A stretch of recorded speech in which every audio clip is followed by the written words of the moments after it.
because exiting nerve root originate before that level where we enter.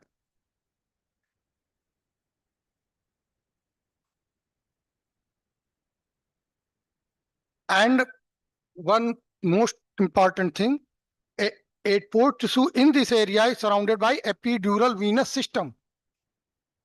This bleeds more than 8-port tissue of nucleus outside of nucleus annular fibrosis, because they don't have so much blood supply. This 8-port tissue is surrounded by the epidural venous system, which must be controlled when transforaminal intracanalicular access is implied for the removal of a sequestrated disc. When disc is sequestrated means disc sequestration means disc crosses posterior longitudinal ligament and entered in between space of dual sac and posterior longitudinal ligament.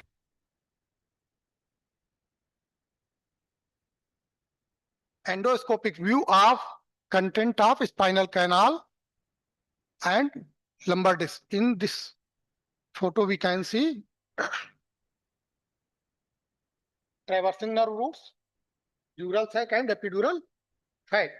Epidural fat we can recognize easily as fat globules in golden colors. Golden color and fluffy. As we can see in this fat globe.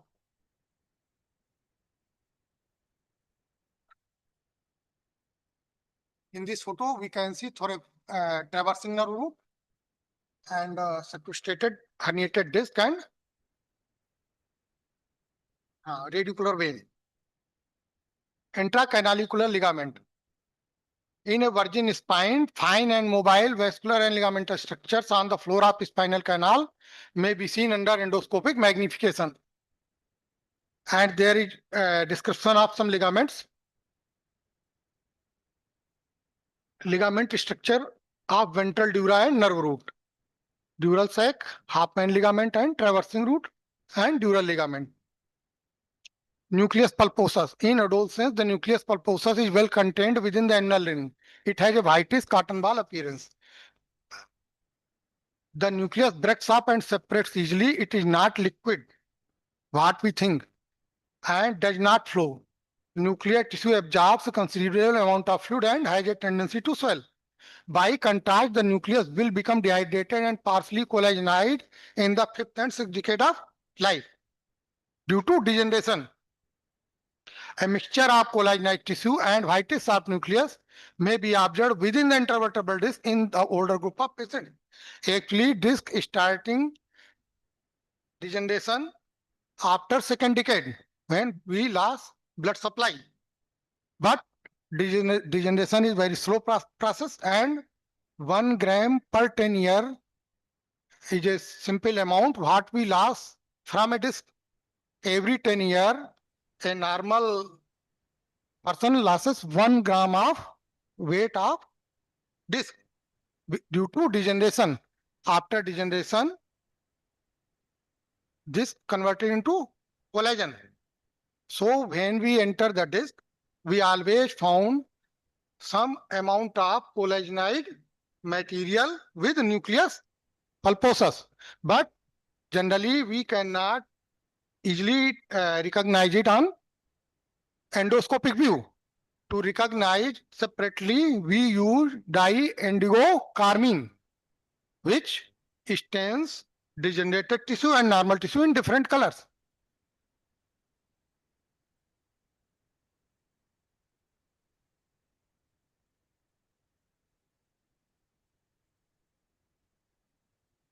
Endoscopic view of nucleus pulposus in a 45-year-old male following intradiscal injection of diluted indigo carmine.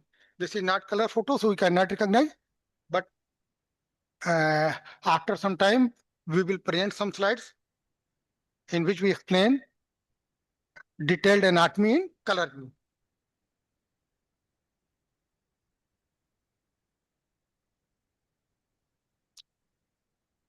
Intraoperative endoscopic view of intervertebral disc. multiple collagenide free fragment. We can see easily these are collagenide free fragment.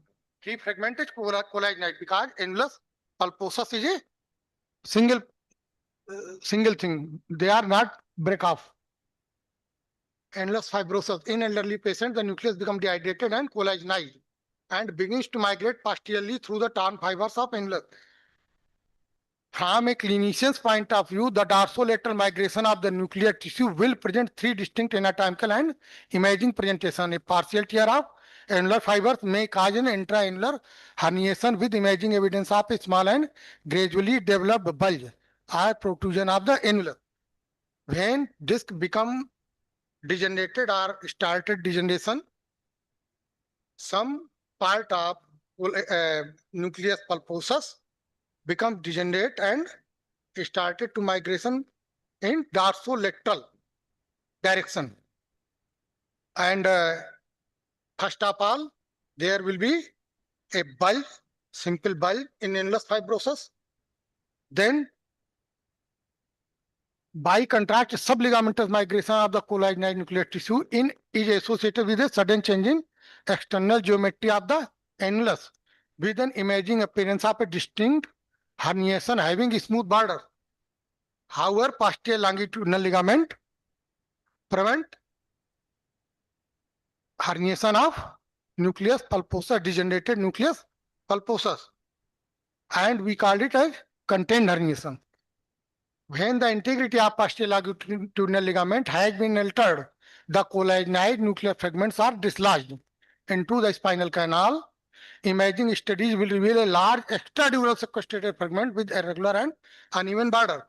When this degenerated tissue crosses the posterior longitudinal ligament, it enters in spinal canal between dura and posterior longitudinal ligament. Then we called it sequestrated segment. Fresh cadaveric specimen of a degenerated disc following injection of methylene blue. Note the disorganization of the nuclear tissue, annular tear, and migration of nucleus into the periphery. We can see nuclear tear, annulus tear. This is annular tear.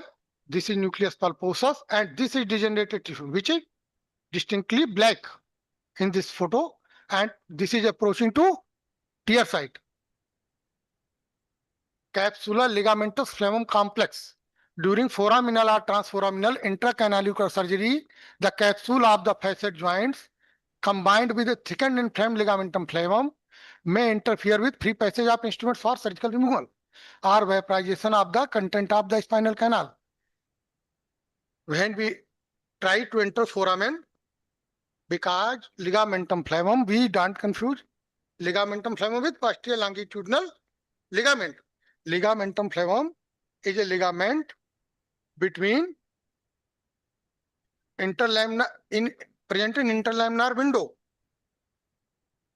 So this is outside structure, and when we this also extends to lateral side of foramen, superior articular process, inferior articular process. So when we enter in foramen, we encounter ligamentum flavum and facet joint capsule, foramen boundary posteriorly by facet joint. There is facet joint capsule and extension of ligamentum flavum. This hypertrophy leads to reduction in size of foramen, and we try to enter in foramen. If there is hypertrophy of this tissue, we will encounter problem in landing. Removal of the fibers of posterior longitudinal ligament invariably is adequate and will provide ample access to the ventral surface of the dural sac and traversing route.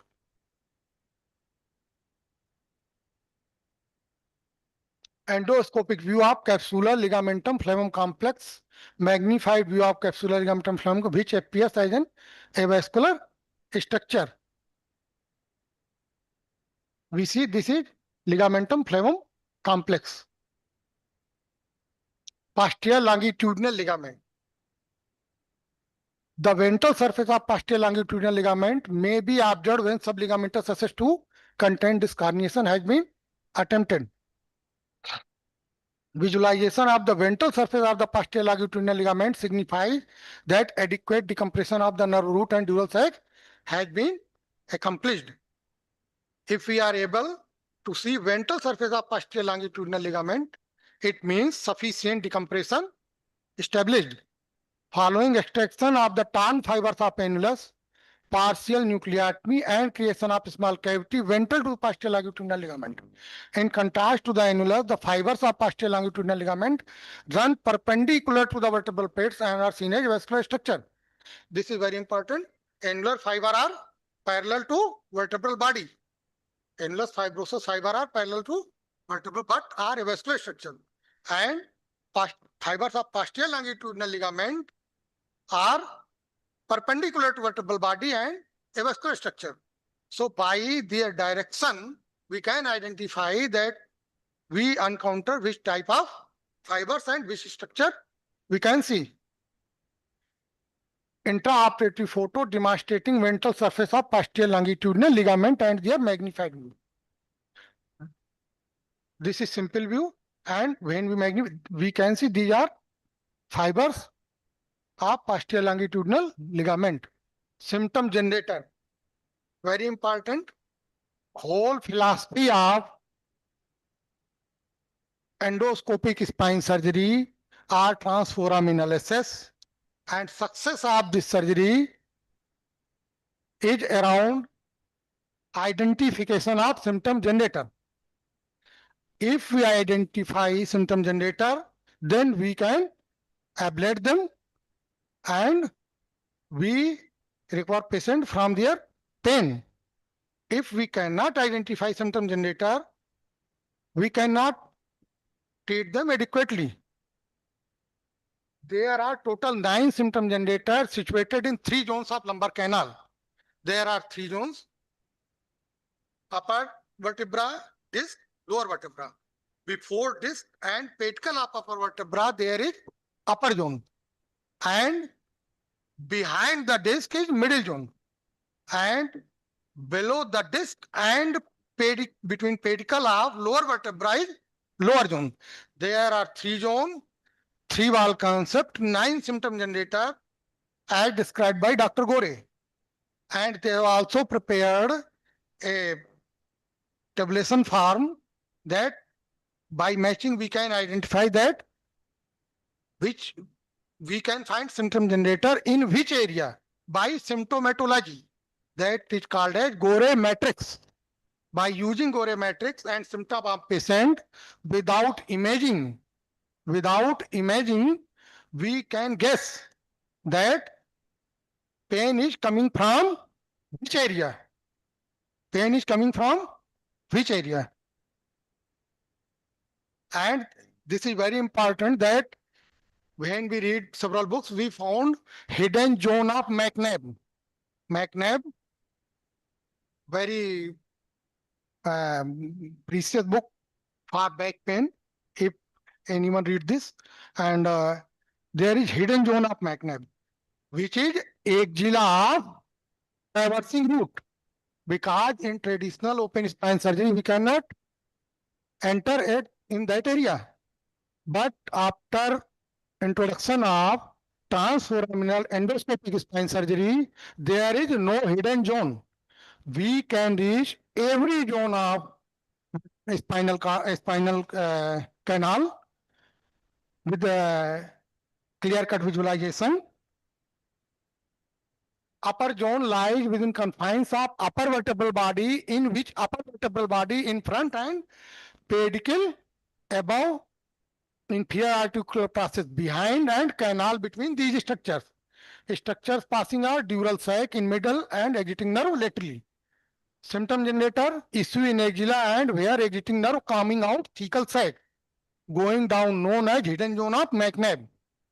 Second is pars intra-articularis and tissue. Third is tissue hypertrophy in tip of SAP. SAP means superior articular process.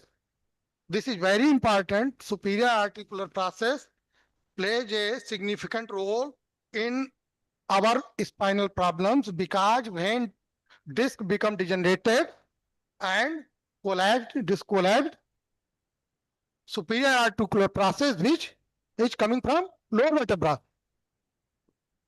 migrated upward and foramen size become smaller, and this touches the exiting root. This is the reason why in old age people become in this style, because when we flex our back, size of foramen increases. In old age, we find people on stick and in flexion. Why? Because in 66 to 7th decade, disc become degenerated. No matter how you are healthy, disc become degenerated and collapsed.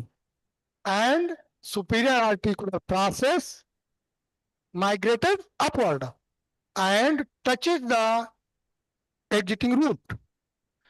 So when people walk, they found continuous pain. To avoid that pain, they use flexion attitude. So superior articular process down migrated and size of foramen increases. That is the main reason of flexion attitude in old age.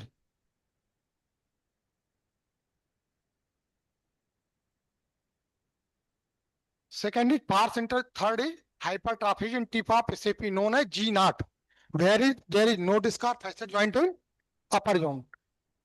Middle zone lies between both facet edges like pincer heads and canal lies behind disc. दोनों facet edge के बीच में middle zone में anteriorly disc है और दोनों facet joint हैं. In this middle zone structures passing are thecal side. Symptom generator in middle zone are disc herniation, maybe central, paracentral or foraminal. Second, thecal side tissue hypertrophy in medial wall of facet. Facet tissue hypertrophy, facet capsule hypertrophy leads to symptom generation because it reduces size of spinal canal and also may be inflamed.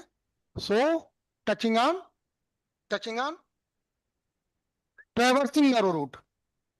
Exiting nerve root always arise in upper zone and outside of medial zone. Tissue in foramen create G naught. What is G naught? Gore naught.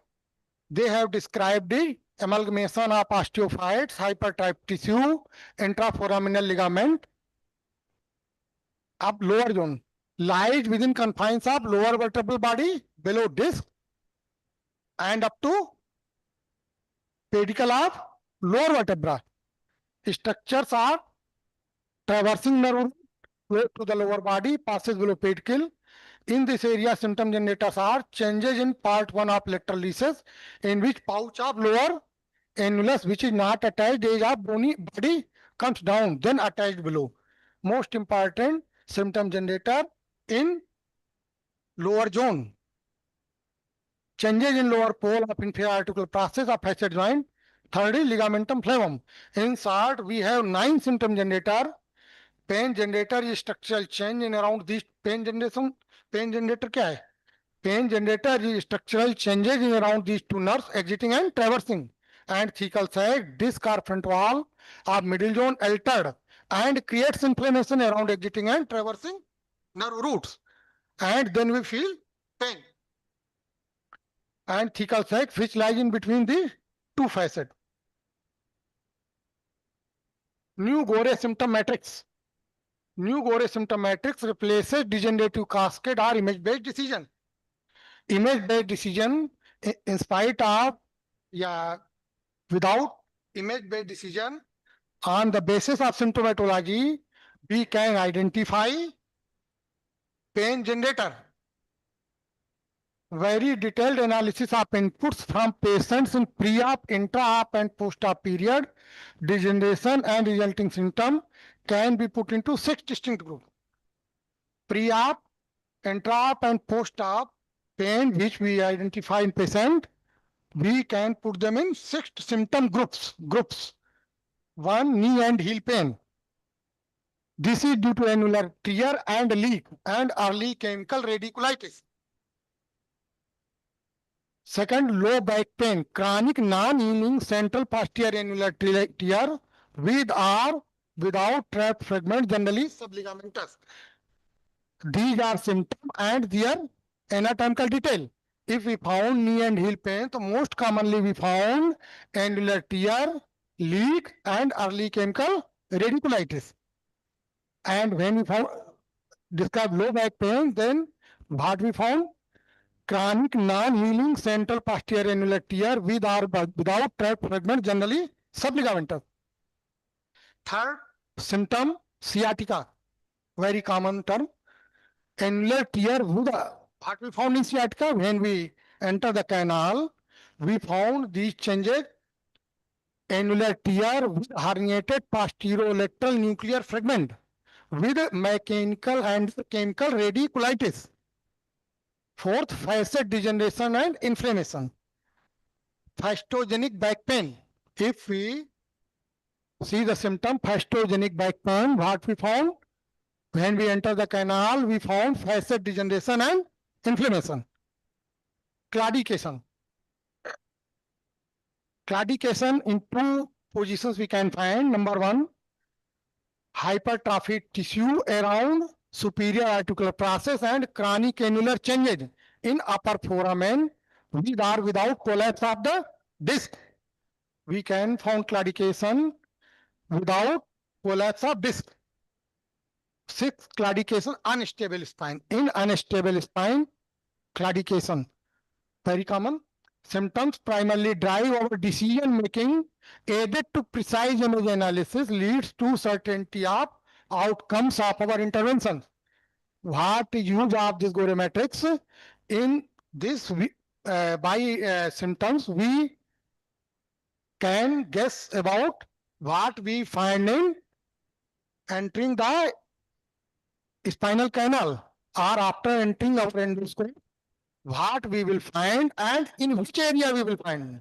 Not only what, but also in which area. So we can identify and guess that where we should land, where we should look.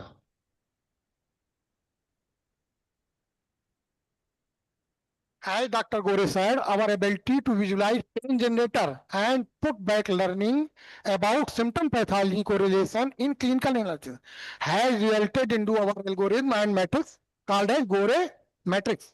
6 common variant of symptom and relevant treatment of targets. Summarized as Gore matrix. Gore matrix is a clinical symptom-based cascade, adding an element of time and some predictability to the progression of changes. This is table in which symptom, what is our traditional approach we are trying today, and what an endoscopic surgeon will try. Gore system approach. Lateral knee and heel pain. Generally, we term them plantar fasciitis, osteoarthritis. Generally, we tell patient that this is plantar fasciitis. We don't try to note that this may be due to spinal pain. And what we do? We do X-ray, painful, non-specific treatment, anti-inflammatory, analgesics, etc. However, in Gore system approach, what we will do? We detect, confirm, monitor pain by Gore sign. Very good. After this, Dr. Vedpal Yadav sir will present their topic and they will tell about Gore sign. Second, low back pain. Low back pain may be fascial origin. We differentiate between fascial origin back pain and annular tear. Fascial back pain, always paracentral patient puts their thumb on the back and say, this is our pain. And we can rule out this by McKenzie test. In McKenzie test, we hyperextend the spine and pain of annular tear will reduce, but facial pain will increase. So we can differentiate between pain is coming from where? Annular tear or facial pain. Generally, what we do at this time, X-ray, CT, MRI, non-specific analgesics to mask pain or ultimately fusion. Or no specific diagnosis, we use traction, diathermy, interferential therapy. Pain generator is not diagnosed or visualized and image alone may not clarify the etiology. Actually, what we see in MRI is a blind presentation of our symptom because our physiological changes cannot be identified by MRI. In some extent, we can identify them, such as inflammation, titulated image become white, and तो गोरे system approach में क्या करेंगे? Pain increase and extension while doing McKenzie test. Treatment is fascial block. What we will do? We will do fascial block or visualized denervation of medial branch of dorsal ramus. Discography important treatment by interdiscal. If there is not any fascial pain, what we will do? We will do discography and identify that there is any annular tear. And if we find there is annular tear, intradiscal steroid will be sufficient. Hello. Third, low back pain, axial. हो तो गया axial. For sciatica along L5 or S1 signified by affection of deep peroneal or sural nerve. Straight leg raising test and neuroexamination needed. Traditional approach, what we do? Rest, traction, open surgery, posterior midline access, removal of unrelated bony structure may result in instability. In Gore system approach, diagnosis more based on nerve palpation than only dermatomal thickening. We palpate traversing and exiting route after entering the canal by our hook. Any nerve which is inflamed will produce pain during palpation. However, nerve which is not inflamed never produce pain on traction. This is very important thing that we generally understand and think that nerve is compressed and there is pain. Nerve compression never lead to pain. This lead to weakness of muscles. Only inflammation, nerve inflammation leads to pain. Selective nerve root block if chemical pain, stitchless endoscopy by Gore system if mechanical inflamed and compressed sciatic nerve root, and our target is deroofing of dorsal root ganglion. Claudication in stable spine, imaging confirms stability. अगर unstable spine है तो ये तो imaging में ही confirm हो जाएगा. When we do LS spine epilateral X-ray with bending, we can detect it. Open surgery, white posterior midline decompression and fixation, use of cages and screw. Collapse of disc allowing superior articular passage to move up in direction foramen, hypertrophied soft tissue in foramen over SAP for lumbar canal stenosis. In this very important thing that we should obtain MRI. What changes should be MRI protocol? In MRI protocol, as Dr. Gore advocated, we should use SI joint protocol. So we can find lumbar oblique coronal image.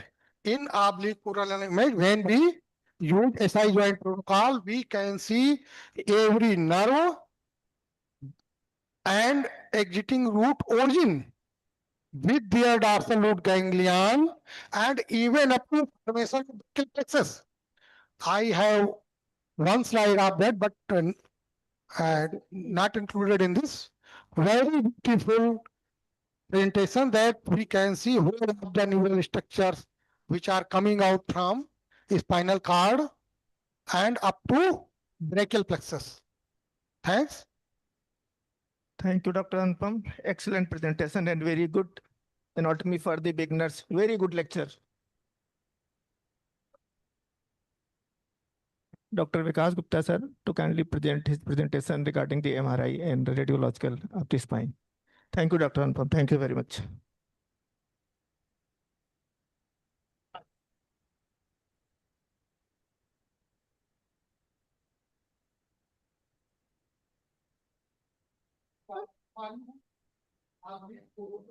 It is this thing important. Lumbar plexus. होता क्या है छूट रहा है बिल्कुल this is important because This in Kanpur. I have tried cut hair, but if I patient, they have listened to me and provide oblique coronal image by SI joint photograph there are and so and that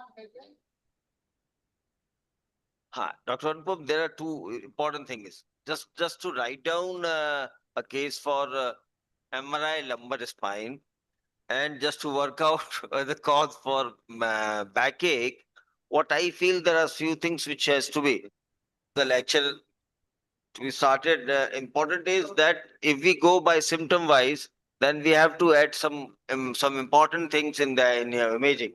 So, is there somebody there? Note नहीं किया था power point पे बैठा ही नहीं है और तो देखिए एफ उसमें होगा ना हाँ वेरी गुड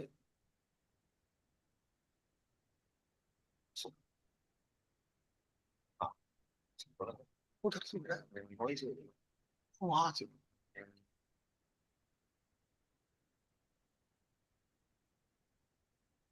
ये बड़ा बात ये हाँ इधर से वेरी ये सोर्स ऑफ सिम्टम जनरेटर को आइडेंटिफाई करके okay Good morning, everyone. Those who are from the Kanpur, they don't need any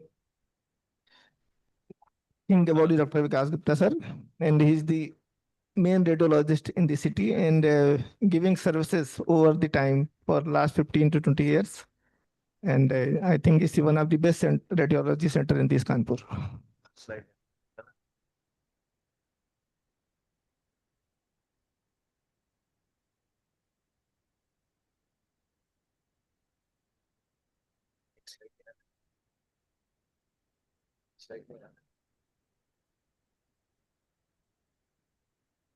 So the topic is thank you for inviting me for this lecture of overview of spine. The spine imaging is a very vast topic, so I'll try to cover it in 15 minutes only. Now the point is, the next one is down. Now, MR anatomy, I'm not going in detail. The slides are showing that this is a few representative images. That's for the cervical spine. This is for dorsal spine, and this is lumbar spine. Now, you can identify the difference between, you have to see CSF space on T1 with T2 weighted images, which is a bright here. So I just covering a basic thing to see on MRI because detail will be exhaustive, so we cannot cover in this. That's the part of brain, CV junction.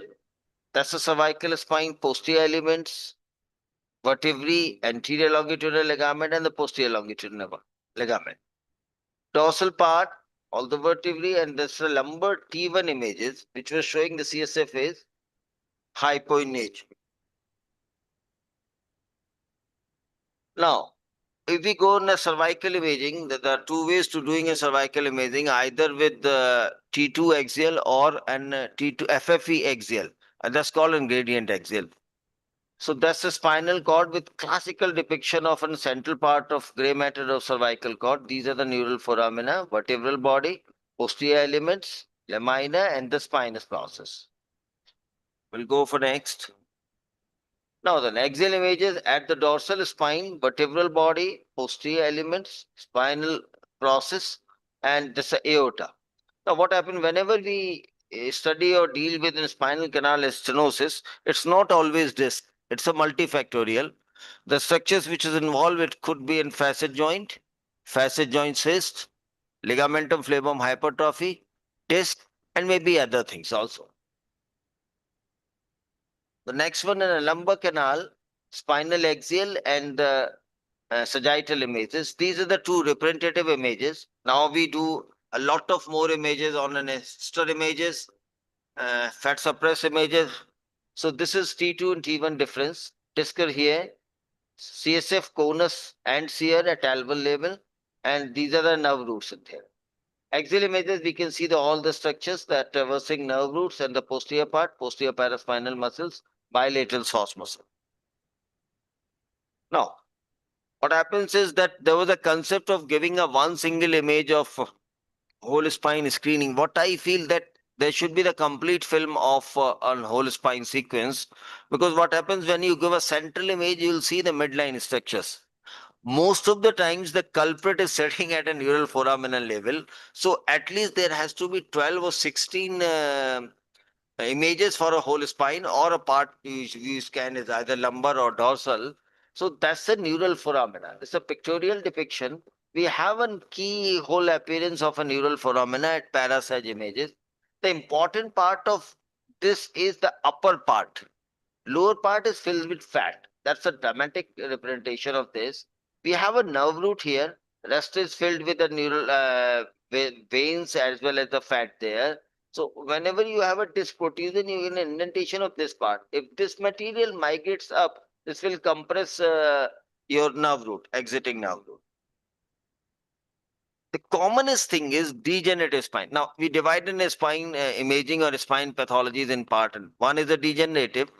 Second is infective or tubercular. Third is traumatic or maybe spondylolisthesis, anterior or posterior listhesis, and then comes in metastatic. That's a you will trained of dividing things. Now, degenerative comes first here. This is the commonest group of spinal ailments. Most common culprit is IVDs.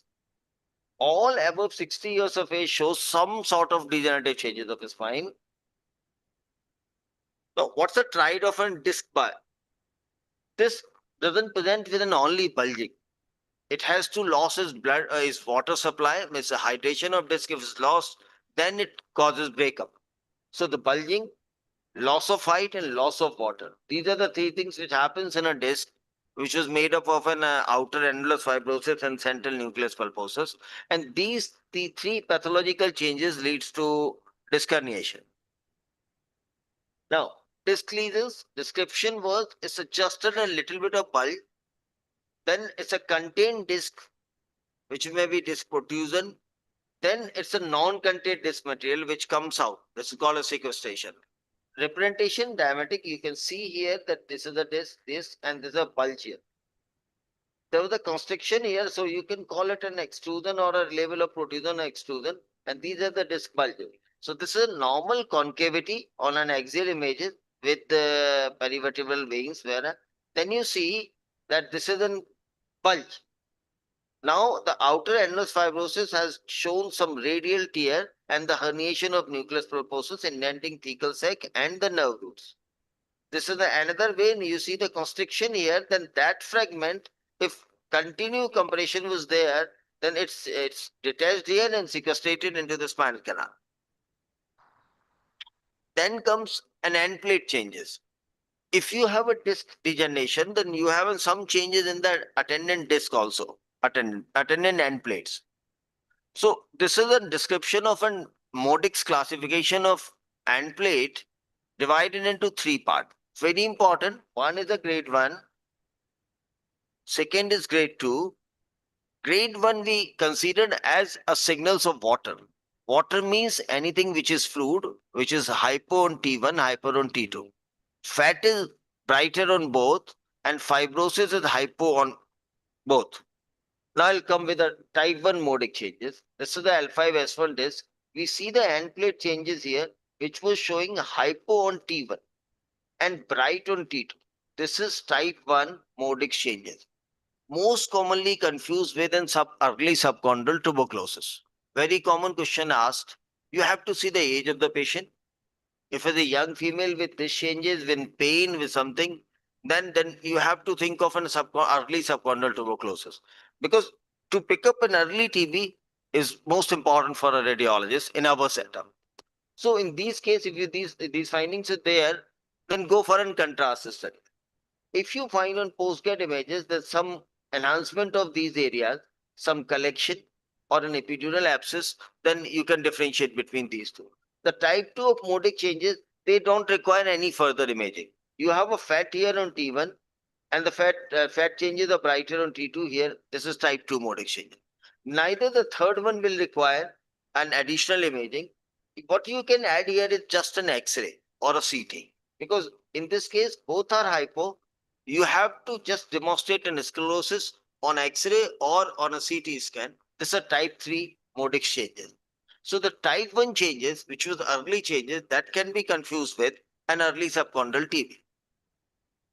These are the pattern of disc herniation. One is a disc extrusion. This is the disc material, and that was a radial tear and the herniation of the disc material into the spinal canal, displacing nerve roots towards left side. Now, it's not necessary that you have a larger disc protrusion. You can also have a tears in outer annulus fibrosis. Maybe in concentric tear, maybe radial tears. And the location of tear is very helpful. You can have a paracentral, central, the more and more paracentral. There are some tears which are far paracentral, which are not compressing any nerve root. So anything which is just a middle, a paramedial location can cause nerve roots indentation. One important thing, because I was not going in detail of failed surgery, because negativity ka koi role nahi. Failed surgery I'm not going, but this is one thing which is seen and oftenly missed out as an arachnoiditis. Seen in cases of post-op cases, but you can have a tubercular arachnoiditis anywhere. This is a clumping of nerve roots, either posterior or anterior. There's a cauda-equina pattern is like that they are evenly distributed throughout the thecal sac. So they are clumped together here, and if you see in an axial image, they're all clumped together. So this is the severe sort of arachnoiditis. Now, the second part is spinal canal stenosis. Not going in detail, you have to. There's some person says that you give spinal canal AP diameters and that. What I feel like that is very subjective thing. But at least if it is more less than 10 mm, it's a very definitive. Primary rare, but we have a short pedicles, achondroplasia, then we can have a primary spinal canal stenosis. Acquired commonest causes degenerative. I already told that there are three common factors, three factors which is causing this secondary spinal canal stenosis. From anterior aspect, it's a disc. From posterior aspect, facet arthrosis and ligamentum flavum hypertrophy. That's the way the spinal canal measures. Usually it was measured on MRI on sagittal images, but I recommend that it should be correlated with an axial images also. What was the basic pattern of doing an MRI? How many slices we should pass us from the disc? That's a detailed part. Not going in detail. Spinal canal stenosis, I just want to talk. This is the normal spinal canal at lumbar level. Nerve roots are there. CSF. Then the mild disc bulge here. Then the moderate disc protrusion here. And then the severe. Now here this is multifactorial. Ligamentum flavum thickened. Facet joints are thickened and the disc herniation. Rare thing of epidural lipomatosis. This is a T1 image. You cannot differentiate on T2 of epidural lipomatosis. You have to correlate with fat suppressed images and the T1. There's a relatively more proliferation of epidural fat. Now, other thing is, there are times you can get in a spondylolisthesis, pars intra-articularis defect. Now, on an MRI, there are sometimes difficult to see in a small pars defect. If you have a suspicion of an spondylolisthesis, either anterior or posterior, at least try to see an X-ray, because every patient cannot afford a CT again along with an MRI. So that could be degenerative, traumatic, congenital, most of the times bilateral. It may be because of stress also. Stress fracture as posterior interarticularis. Site is L5, S1 is the commonest site, 90%, then L4 is 10%, and above that, proximally is less. That's the way we divide a sacrum in a 4-part and see the grade 1, 2, 3, and 4. How now things another thing. This is also in complication, which we say. What usually we see that vertebral body is collapsed on MRI. The X-ray done shows an vertebral body collapse. Now, what's the role of a radiologist? Whether to differentiate it's a benign or malignant. So start from here. See the age. See this pattern. If you find, I'll just go one page down. See this pattern. If you see the codfish pattern of vertebra, preserved signal is more than 60. This was basically a chronic osteoporotic wedging. Even a trauma can cause that, but that will have some irregularity of margin. And this was the case which was showing edema in the bone. This is an acute osteoporotic collapse. May look like in a traumatic case also.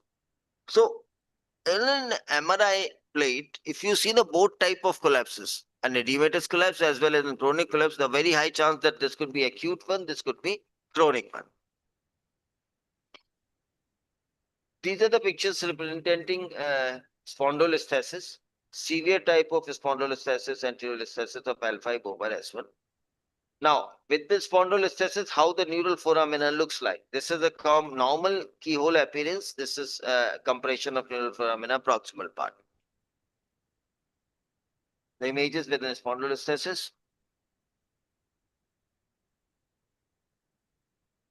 Now come with the spinal trauma. Age-old system of dividing spinal cord as an anterior column, mid column, and the posterior column. What we have to see is that any case of trauma in MRI, we have to see that is there any column which is intact or all three are fractured. That's the pattern, subtle anterior wedging. Now the collapse, disc is showing some irregularity, then the middle column fractured, then the complete transaction. This is here, that's a dislocation. Now, with the fracture, this is the fracture dislocation at probably C5, 6 level. There was a cord contusion here. Wherever exact site of a trauma, you can have a cord hemorrhage with contusion, that's a mix. And you can have above and down is an edema. Later on, when we, after 1 month, you can see that the area was showing some enhancement. So this is a cord changes, chronic cord changes after traumatic quadriplegia. Must be the quadriplegia in this patient. Then the encephalomalacia, the cystic cavity formed in this case. So trauma, you have to evaluate complete spinal cord in that case. Tubercular osteospondylodiscitis, second common thing we encounter in symptomatic spine cases. Not going in detail, that's the commonest spinal infection here. The body is involved more than the posterior element.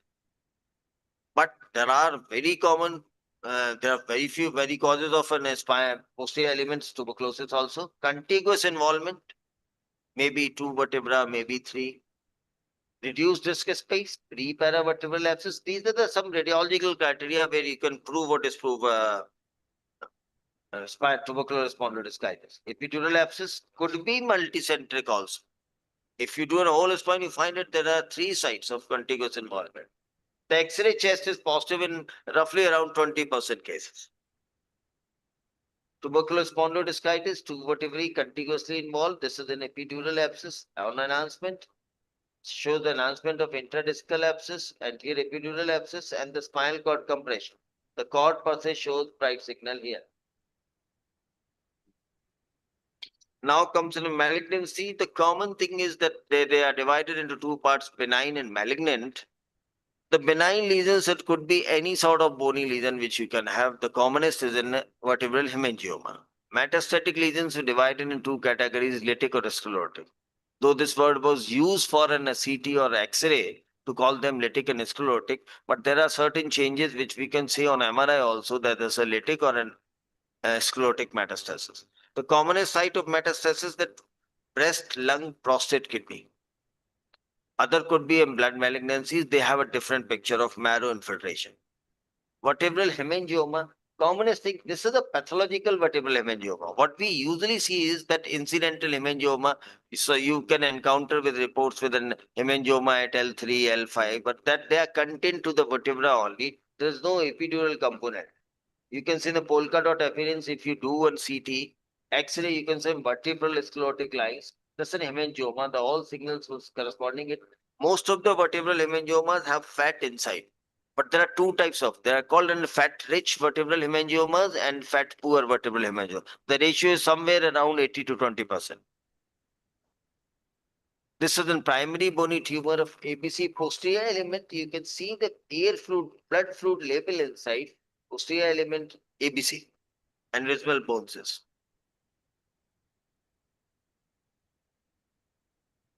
Hmm?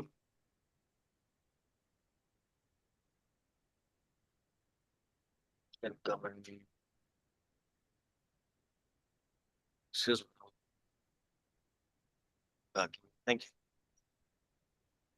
Then the lymphoma or marrow infiltrated disorder. The advantage of MRI over CT is that on MRI we evaluate bone marrow. On CT or an X-ray we evaluate the bones, cortical bone or cancellous bone or the lamina. So there are some times when you can diagnose in marrow infiltrative disorders like leukemia, subleukic leukemia, lymphoma, myeloma on MRI. But there has to be very high degree of suspicion in that. So see the T1 weighted images. If they are low on signal, every normal vertebra has good fat in their vertebral body. So if you see the T1 like this, there's a large flat epidural soft tissue posteriorly. You can just say the suspicion of lymphoma or anything. So give a contrast, see that, at least see the marrow or some lymph node generalized. Suspicion has to be raised of a lymphoma. The next comes is myeloma, which is something which is commonly confused with metastasis. You have to differentiate by imaging because they'll show most of the vertebra was showing T1 hypo signals. Most of the persons say that pathology is diagnosed on T2 weighted images or in fat suppressed images. But what I feel, if you want to pick up a metastasis on MRI, T1 is the best image. See all, but at least give an idea, because sometimes the ratio of water inside in metastasis and ratio of water, normal water in a vertebral body can make the T2 image same, normal. Then you can miss out the things if you're not picking up on a T1 weighted image. The basic sequence, every MR will have the sequence. So you can have multiple vertebral collapses and all that. If you have a suspicion of a multiple myeloma versus metastasis, because with one study, I think most of the times it's written that way, but you can work out within a workup for primary and X-ray chest lateral electrophoresis and bone marrow examination. Some primary bone tumors, not in detail. This is the classical myxopapillary conus ependyoma. Sclerotic metastasis, how they look like on CT, to the sclerotic metastasis, classical sclerotic lesions, commonly seen in a prostate. You can see in the pelvic bones also. How the vertebral metastasis look like. I was taking on this slide that whenever we see the vertebral metastasis, they involve any part of vertebra, but they have a predilection for the posterior one-third part. Convex posterior border, involvement of posterior element, which is usually not seen in TB. And the disc spaces are preserved everywhere. Though there was some irregularity because of the collapse of this vertebra. Then there was a one identity which was usually missed out as an ankylosing spondylitis. Has a very early signs on MRI with corner sign, T1 bright, SI joint involvement. And later on, you have a bamboo spine, snap fractures, posterior element involvement. AV malformation of cords. There's a dural based AV malformation with cord edema. Go for an DSA. SI joint imaging. As Dr. Anupam pointed out that the two ways of doing it. One is an MRI LSS spine, one is a workup for backache. Because what I found out, the plenty of times we find a normal MRI LSS spine and the patient has symptoms. What else we can do for the patient? Say first is an SI joint imaging. Now we, as a dictum, we do LSS spine imaging on SI joint imaging on LSS spine, because plenty of times we find findings only in SI joint. Second things comes is a lumbar plexus imaging. Like we do in brachial plexus imaging, lumbar plexus imaging need to have more time on MRI. Third thing is that hip joint and the pelvic bones. To cover all the things in that, there are two ways. I have seen now requisition with and workup for backing referred to radiologist. Let him decide whatever he has to do. You want an answer, he has to give it. Now give him some liberty to do things. If you think that whatever I have written is complete, then he'll do a study and come back. LSS fine, normal, there's no answer to that. That's an X-ray, or you can say then a reformatted CT image pictures. SI joints on the coronal section. You can have an unilateral sacroiliitis.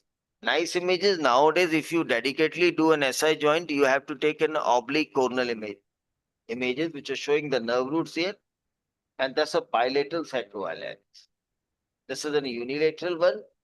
What happens in unilateral sacroiliitis? You say there's a single joint involved, it could be tubercular. No. It might be possible that the patient will be suffering from seronegative or seropositive spondyloarthritis first time at a one joint. Have to see the other joint also same time, or you can ask for an X-ray. You might find out that an acute changes on MRI on one side and the chronic changes on X-ray on other side. Because on MRI you might miss out on chronic sclerotic changes on the other side. So the true possibility will remain always seronegative, seropositive, early ankylosing spondylitis versus tubercular. If you have a collection around, some collections and the age fitting into other features fitting, then you have considered possibility of an tuberculosis sacroiliitis. What are the recent advances? We can do the whole spine spectroscopy as we do in a prostatic malignancy. You can have a parallel MR imaging the other sequences which we differentiate between the fluid, fat and all. DWI imaging, because most of the DWI images are used in brain for acute infarct, but they are used for a tumor component inside it. Whole spine fat suppressed imaging. I would just want to emphasize for one slide, this is called a role of whole spine imaging. When we started working the one MRI takes, I was working for MRI for last 24 years. At that time, the MRI takes 35 minutes to get it done. So no center or nobody has so much of patience to doing on a one study to all three spines. Nowadays, you can do in a whole spine with a particular part like a lumbar spine, ulnar spine screening in roughly around 7 to 8 minutes with adequate sequences. Now, what is an advantage? Most of the centers has now put an whole spine screening as a part of that. Either you write or don't write, because what's the advantage to a radiologist and what's the advantage of to referring orthopedic surgeon or a neurosurgeon? These are three. Now, if we have a picture from here, from CV junction to down, we can give you the exact label of the pathology. What happens is this is the transition.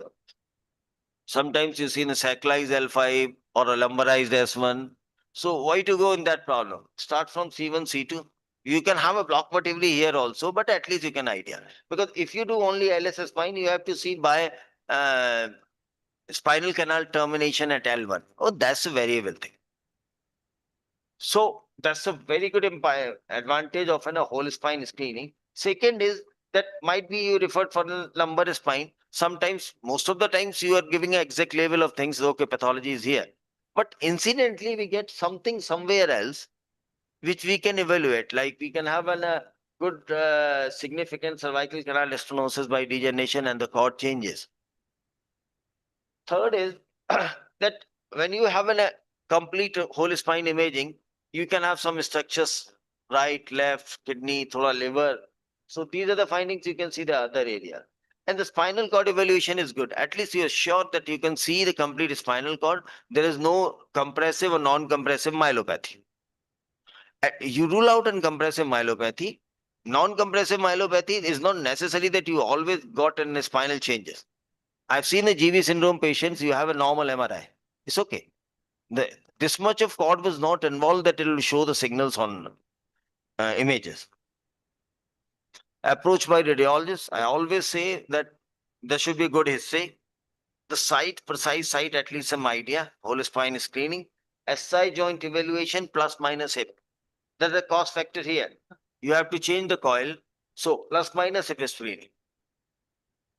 Now I've discussed it, the subchondral paradiscal degenerative changes, early subchondral changes, the high degree of suspicion for metastatic disease. I'll tell you in a normal practice that plenty of times you retrogradely reach to the diagnosis of CL lung just by doing an MRI. And it's not a rare thing. It's a very common, every month, retrograde diagnosis through spine imaging of a primary anywhere in the body, prostate, renal, thyroid, breast, and lung. So you have to make a high degree of suspicion that, okay, this could be metastatic. Metastatic is not rare now. It's everywhere, every pattern you can see. That's in a correlation with other systemic features. You cannot call to your chamber of any patient of a spine, someone on a bed rest, someone on a stretcher, but at least you can have a prescription of your referring doctor, you can talk to him. Then the contrast images, use that judicially. If you feel that they have to differentiate something, then give a contrast. Every degenerative spine doesn't need a contrast study. You have to do a serum creatinine before. So contrast has to be used whenever it's required. And thus we always call it as a multimodality approach. It's not necessary that if you do an MRI, you'll reach to a diagnosis. There's no harm on seeing an X-ray which was done previously. And those X-rays, idea of those X-rays was with your referring physician, but not with the radiologist. Let the radiologist be part of seeing those X-rays also. Whenever we send to training of a radiology, the first posting is always in dark room. Start with a dark room. Even those who want to smoke, they cannot smoke inside. So they have to come out and smoke outside. So that's a multimodal approach. Thank you. This is an overview of an MRI imaging. Cannot go in detail of. Thank you so much. Thank you. Thank you so much, Dr. Vikas. Very excellent eye-opener for the beginners and even I think most of the people. So I think the take-home message is that I never send the patient to MRI center for investigation only, for imaging only.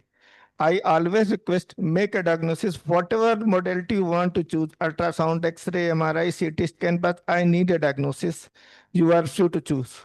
So I request everyone that you must request your radiologist to make a diagnosis, complete diagnosis, and he must have liberty also to doing the things. And you must send all the previous reports, investigation, and if possibly brief history that will help the radiologist to reach on a clear-cut diagnosis. Thank you so much. Thank you, Dr. Vikas.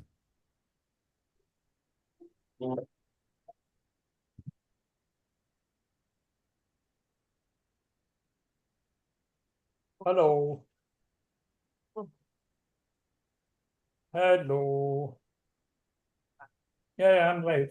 I will start.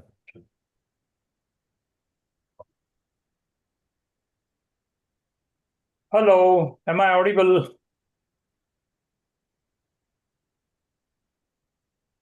Am I audible? Am I audible? Am I audible? Good, sir. Yes, sir. Yeah, okay, fine. I'm sharing my screen and I hope you're able to see my presentation.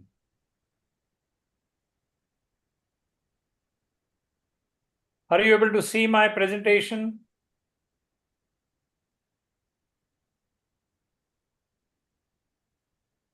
Hello. Are you able to see my presentation? Yes, sir. Okay, I'll start. Good morning, good afternoon to all of you. This is Dr. Satish Gore from Pune. I thank the organizers, especially Dr. Anupam, for allowing me to share my experience with you. As you know, I've been doing transforaminal endoscopy for the last 26 years out of 43 years of my practice.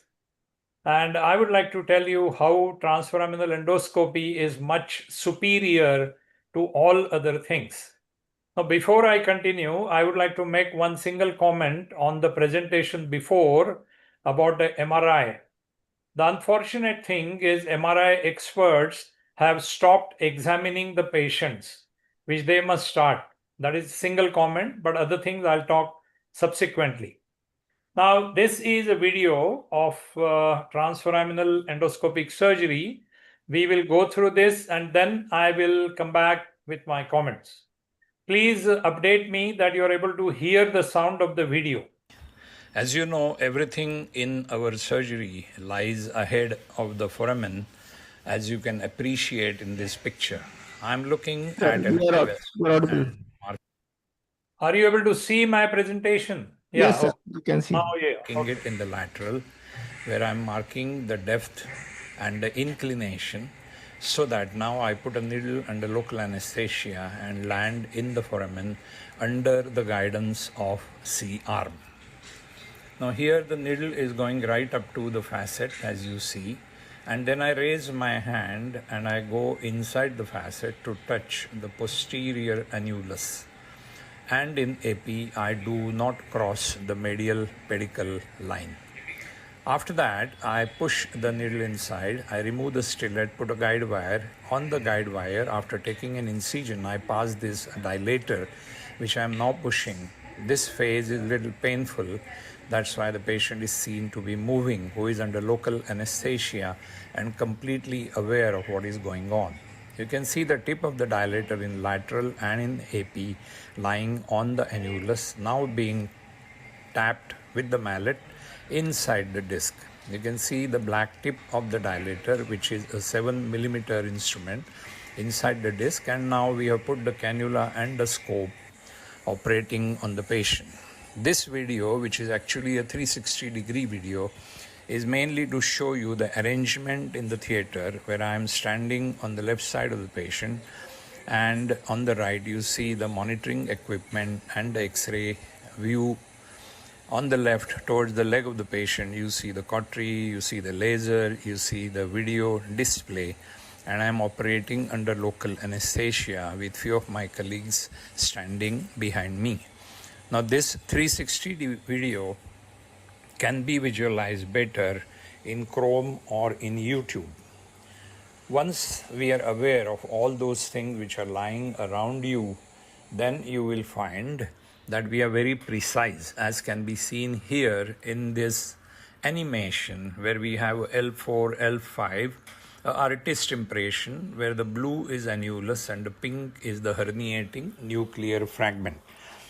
Now we know that the center of the disc to the back of the patient, or the tip of the spinous process, is 7.5 centimeters in Indian patients, almost always. So if you take 7.5 from the midline and come at an angle of 45 degrees, you will hit the center. This is Pythagoras theorem. But our pain generators are posterior annulus, which is our target. So we start and end about 2 centimeters away. We start at around 20-degree angle. Here we have to remember that even though it looks very easy in a two-plane image, we have to give a discount to the fact that in lateral, the lumbar spine is lordotic. At L3-4, the angle is 0. At 4-5, it is about 5 degrees towards the head. And at L5-S1, it is about 10 degrees towards the head because of lordosis. So we have an entry point which is little above the level of the disc. We put a needle which will directly hit the facet. Once it hits the facet, we withdraw it, raise our hand and make it around 25 degree, graze the facet and land inside the disc, cut the annular collar of the herniation and remove the herniation. This is called as inside-out technique, where our surgery is intradiscal and relatively avascular and painless. Here you can see the Indian patient's measurements, where 12 centimeters is better. Here is a very, very precise landing under the posterior annulus, as can be seen with the cannula, which is paraspinal intramuscular retroperitoneal subfacet transforaminal intradiscal. So you will find that we are very, very precise, as also can be appreciated in a coronal view, where the cannula is seen to be coming above the crest, going under the facet exactly in the disc under the annulus, and also can be reappreciated in a sagittal view, where the cannula is seen to be going inside the disc and can be seen very well lying just below the posterior annulus, and we will then target the posterior annular tear with the fragment. Here we are looking at an intradiscal view where you have the end plate on the right. I'm using a hook in the annulus as to get out the trapped nuclear fragment. You can see the nuclear fragment is reaching the epidural surface up above, and once we have it loose, we grab it and remove it. This fragment can give rise to back pain if it is central, can give rise to leg pain if it is posterolateral. Now this surgery is under local. Now this view which you are looking at is the axilla of the nerve in the foramen. You can see the epidural tissue ahead of you. Now I'm using a bipolar cautery under local, underwater, under vision on the facet tissue, which is dorsal. The orientation is 12 o'clock is dorsal, 6 is ventral, right, that is 3 o'clock is towards the head, and left 9 o'clock is towards the leg. After inducing a good hemostasis, I will be entering here where the bipolar is working at present, and then grab that fragment which is seen towards 3 o'clock, which is a foraminal herniation. And once I get it out, I am sure I decompress the axilla.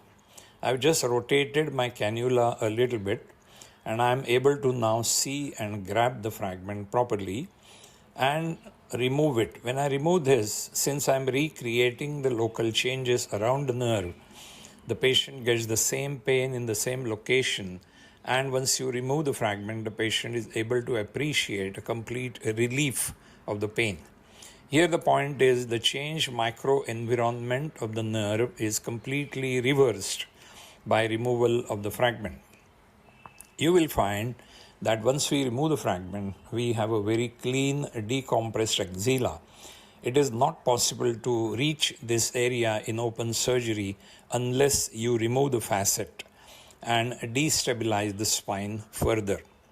Once we remove the fragments properly, we also do a radio frequency ablation of the annulus. Now in this picture, I'm using laser to work on the bone of the facet and undersurface of the facet. As you can see, this is a holmium YAG laser, which is a side firing probe, is used under local. It does not cause any pain whatsoever. The patient is able to tolerate everything which is going on. The patient may feel a little bit of tapping in the back because the laser is tapping. The advantage of laser is it is extremely precise. It does not leave any scarring, any charring, or any residue. It evaporates all the tissue which is being fired. Laser per se is invisible. The red light which you see is HENE, that is helium neodymium guiding light. Now here you see the axilla which is being decompressed. You can see the exiting nerve with the pulsating arteries around the nerve in the fat. And we will be utilizing our bipolar RF on the face of the annulus, where we will be doing a good annuloplasty so that all that bulging part, etc., will shrink completely. You can see the vessels on the right. This is a live view of those vessels where we are not touching them at all. Now we come to a case where we are operating in the foramen, but upper part of the foramen, and we are working on the ligamentum flavum, which stretches from the tip of the superior articular process towards the pedicle. The SAP is on the right and the pedicle is on the left. The tissue in the axilla is seen on the left with the glossy fat, the shining fat. All that yellow thing which is coming out is the ligamentum flavum, and we know that immediately inside this area is the dural sac. This is the view where we decompress the upper zone. We use a platelet-rich fibrin to plug our opening, and to summarize, we go through these steps. Step 1, midline marking. Step 2, marking of the disc as we see it. Step 3 is where we align with the disc and measure the depth of the disc. And step 4 is to move line number 2 to align with line number 3 so that we have this cross, which is our point of entry inside the disc. This is where we land the yellow triangle or the Cambin's triangle. And then we have a very simple understanding on the left of this axilla. Our surgery is really minimally invasive, transforaminal, and these are two books which talk about the transformation from open to transforaminal. As you know, everything Now, in our surgery.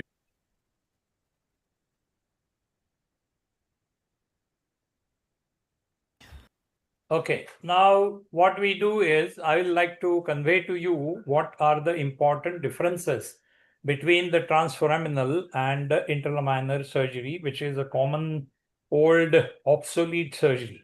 Now, transforaminal endoscopy is superior to traditional because the foundation of my surgery, it is patient-centric. I pay a lot of attention to the patient symptoms, and it is extremely minimally invasive. I only take an incision of 8 millimeters, and it is done under local anesthesia, and I precisely target the symptom generators.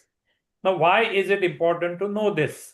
This is done when the patient is completely awake and aware. So the patient can give you a good feedback, and it is a natural neuro monitoring. This continuous feedback of the patient makes you aware what is changing in real time, how the patient is getting relieved of the symptoms. It is also critical for safety and precision. If there is a problem, that is when you're working close to the nerve, the patient can tell you that he's getting pain or dysesthesia, and then you can stay away from the nerve. It also reduces the risk of general anesthesia, especially in senior citizens and those who have a clinical medical comorbidity. The main thing is, if you see the image on the right, the blue arrow on the extreme right image is the way we go inside the foramen, and left to that, the left part of the image is showing that we go about 7.5 centimeters and more away from the midline. So we are not damaging the muscles. We are not doing intramuscular damage. We only dilate the muscles, and the muscles are not denervated. It does not give rise to chronic back pain or any adhesions of the muscles after the surgery. So it is non-invasive at the skin and also at the target. Now, the next thing is there is a very, very grossly reduced morbidity, which gives rise to very fast recovery. Why? Because we are not cutting anything except the skin and the annulus. Now, on the right side is an image which shows you a coronal image of the spine, where let us say we are looking at 4-5. We are looking from lower border of pedicle of L4 to the lower border of pedicle of L5. The blue line is lower border L4, yellow line is lower border L5. Blue line to orange line is lower border of vertebral body L4. This is called as upper zone, which contains the exiting nerve and the dorsal root ganglion. The orange line to green line is the area of the canal behind the disc, that is called as the middle zone. And from the green line to the dotted white line is the lower zone. The part 1 is from the end plate to the upper border of the pedicle, which contains the lower part of annulus, or what I call as annular pouch. The part 2 is the lateral rhesus or the root canal. And the most important thing which the MRI person did not tell you is that the nerve is completely immobile in this area. The part 3 of the lower zone, from the dotted line to the yellow line, is called as a buffer zone. Buffer zone does not produce any symptoms of its own. Now, our important differentiation from the open surgery is that we are completely concentrating on the symptom generators. They can be annular tear, they can be trapped nuclear fragments, it can be inflammation around the nerve, it can be a synovial cyst, it can be a hypertrophy of the ligamentum flavum. And this is achieved through a direct surgery by in vivo visualization of all these symptom generators. Now, I have told you about the upper or the supradiscal zone, the middle or the discal zone, and the lower or the intradiscal zone. In addition to these zones, we should understand that anterior wall primarily has the disc, the lateral wall has the facet margins, soft tissue in the foramen, and amalgamation of the soft tissue in the axilla called as a G knot. The posterior wall has the lamina part and the ligamentum flavum forming the posterior wall of the canal. This detailed understanding is extremely necessary for a precise intervention. Now, as you know, traditionally we have been calling the zone between the green line and the yellow line as hidden zone of McNabb. But please understand that as an endoscopic surgeon, we land in that zone. So there is nothing hidden for us. Now we preserve the spinal stability because the bone resection which we have is minimum.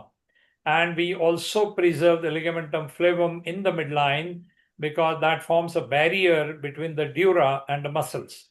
Now we can also do foraminoplasty, that is cut the part of the foramen in the upper part, bony, not bony, but the soft tissue, that is the lateral part of ligamentum flavum below the pars, and in the lower part, the bony foramen, which is formed by the SAP. We normally land in the middle zone or the lower part of the foramen. We can easily do a 360 decompression of the canal. The image on the right, the first image from the left to the right is the middle zone is where we land, the blue arrow. On the right upper part, we see that we come as a red line is what is called as the outside in, where we cut the undersurface of the facet and come inside. But outside in is not an endoscopic technique. It is done under fluoroscopy control. The green line is what we do, called as the inside out approach. And the blue line shows you where you come, what is called a far lateral approach. And the yellow dot is the plane of the intertransverse ligament. So please remember that we are always above the intertransverse ligament. The lower part of this image on the right lower shows you the structures on the side of the spine. It will also make you aware how much destruction you are causing when you do an open surgery. Let us agree that open surgery had its time 90 years back. Now is the time to stop it and come to symptom-guided surgery. Now here I am showing you a small video where I go inside the canal and do central stenosis surgery. Here we are looking at the methodology of how I do my surgery for Smriti. This is the way we put the guide wire and we land on the inside of the facet in the central canal. As you can see it here, and the positioning of the cannula is such that I can easily work on the inner surface and the under surface of the facet and remove the ligamentum flavum, which is causing the issue. So you can say that we have a system where we can go in the lower foramen, transforaminal, and then also now in the upper foramen. The upper foraminal axis is mainly for the central canal. Here we are looking at. Now on the right are various books which we have published recently in last 2 to 3 years time, which I have authored. These are published by Mission Spine Foundation. The first book on the upper thing is your transition from open to endoscopy. The second book is about all anatomy. The third book is about my sign for sciatica diagnosis. The fourth is about the manual of my system. The fifth is basically about stenosis. And the sixth is much more details about the stenosis. Now on the left is my short message. A habit is a behavior repeated enough times so that it becomes automatic. So you need to change your habits of cutting the lamina, going interlaminar towards the foramen. Why? Because the foramen has all the symptom generators in the foramen or very close. And what happens is it helps you in solving the problem. There are 4 laws of behavior change. And these are, we should make this change very obvious. It should be attractive, it should be easy and satisfying. And I can tell you for sure that my technique is very satisfying. Now, what are the limitations of open surgery? There is extensive damage to the muscle. You remove a lot of bone, which causes instability. which nowadays people feel automatically they will put hardware and stabilize it. Please remember that degenerative spine is an auto-stabilizing spine. Then there is an inaccurate targeting because you're depending on the MRI image. And I'm going to tell you the limitations of MRI within the next 1 minute. What you need to do is you should not depend on the MRI alone, because the MRI expert never ever examines a single patient. Never. They only talk a lot about the image, which has no meaning at all. Now on the right, you have 8 images from upper left to the lower right. I'm telling you the first image. The MRI is always done in supine position. So the root looks as if it is coming from the roof of the canal to the floor of the canal, which is not the true arrangement. The second image shows that a patient is supine. So all the roots are sedimenting down dorsally in the canal, in the thecal sac. The next image shows the exiting nerve above the pedicle and the SAP, and the traversing which is around the pedicle where it is completely immobile. The fourth image is showing the traversing nerve inside the pedicular part. Lower images left. Now listen carefully. This is an image where the person is lying on the left side down in the MRI machine. So all the roots go to the left down. Why? Because all the roots are floating. They are not stuck. They are not sort of on one side. Here they are on the left side because the patient is lying on the left side. The second image from the left is showing that all the roots have gone down on the left, but on the right there is a root in the foramen, which is the traversing and then exiting nerve, which is immobile. It does not move. It is important because a herniation in the lower part of the disc, what I call as a pouch herniation, or what we call a T6 target, is something which is very important. The third image from the left is showing an image of a person who is lying prone in the MRI machine. Now this looks like arachnoiditis to the MRI expert. The problem is they never examine a patient. They should feel very bad about it because we lose a lot of clinical material because of their being adamant and their being not responsive to our requirement. The last image is showing the foramen with the dorsal and the ventral root and a vessel in the foramen. Now there is a disparity in the philosophy of open surgery, which is entirely decompression, whereas my surgery, it is root cause analysis, going to the basic physiological change of inflammation and compression which may be associated. Then there is a lot of uncertainty in the outcome of general anesthesia and a morbid open surgery, and there could be morbid potential complications of open surgery, which has led to the fear in the mind of the patient and which many times delayed the sort of decision making. So in summary, the choice of transforaminal surgery stems from its ability to offer precise, less invasive, patient-informed approach. It directly addresses the limitations and morbidities of the open surgery. It preserves the anatomy, it reduces the trauma, and we have a direct visualization with the patient's feedback during surgery. Now the image on the right, the upper image is showing the 3 zones. The lower image is a 3-dimensional 3D fusion image of X-ray MRCT, where you can see that the yellowish green is the ligamentum flavum, orange is the nerve, and a round black thing which I am pointing out with the cursor is the pedicle. On the right are the 3 zones and 3 walls with all symptom generators. I will just enumerate the upper zone, that is above the disc. There is no facet or disc, so we call it as T0.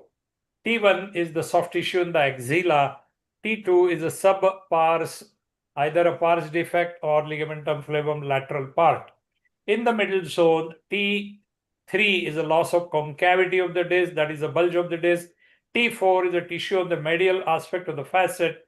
T5 is a soft tissue in the foramen. In the lower zone, T6 is the pouch or the lower annular area with a bulge under the traversing nerve, which is immobile. T7 is a synovial cyst.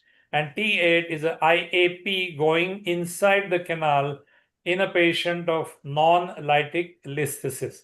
So in short, I have told you about my system, the advantages of my system, and I would like you now to consider what I just told you and ask me questions. Okay, so my sharing is stopped. You can ask me questions. I'm available. If you feel you'd like to ask questions later, you can ask Dr. Anupam, who is also expert transforaminal endoscopic surgeon, and I'm sure he will be able to show you the secrets and the special things about transforaminal surgery. Thank you so much, sir. It Yeah. was a very nice presentation as always. And house is open for any questions. If there are no questions, I'm. I hope people are awake. Yes, sir. They Okay. were. Thank Yeah. you so much, sir. Thank you Okay. so Thank much. you Much very much. obliged, sir. Much Yeah. obliged. Thank you. Bye bye.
Good afternoon, friends. I'm Dr. Vedpal Yadav. I'm from Maulana Azad Medical College. First, I'm thankful to Dr. Anupam Sachan, who has asked me to deliver a lecture.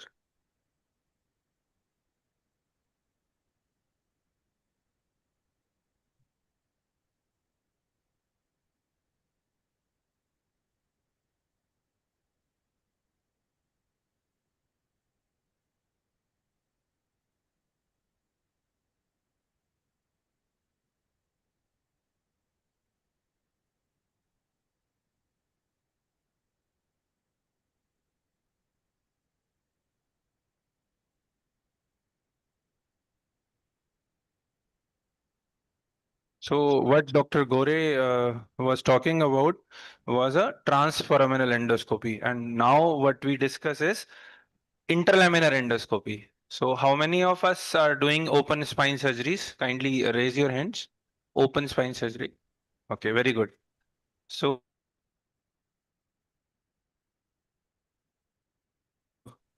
open spine surgery, it's easy to learn because we are familiar with the anatomy which remains the same in midline approach.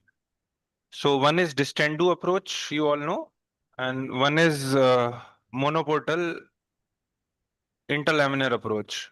So I'll be discussing how I changed my approach from distendu to interlaminar monoportal.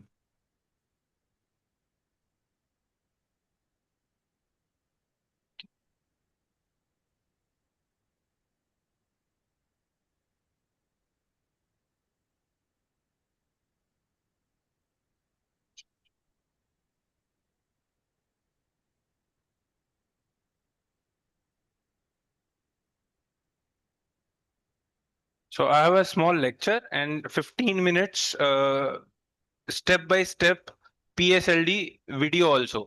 PSLD is percutaneous stenoscopic lumbar decompression. So you can see the video and ask me the questions. And I always say knowing is knowing and doing is doing. We cannot teach you endoscopy just giving by giving lectures. It is hands-on. You have to learn. So watch the video carefully and tomorrow in cadaveric, do it yourself. It's very important. Yeah, this.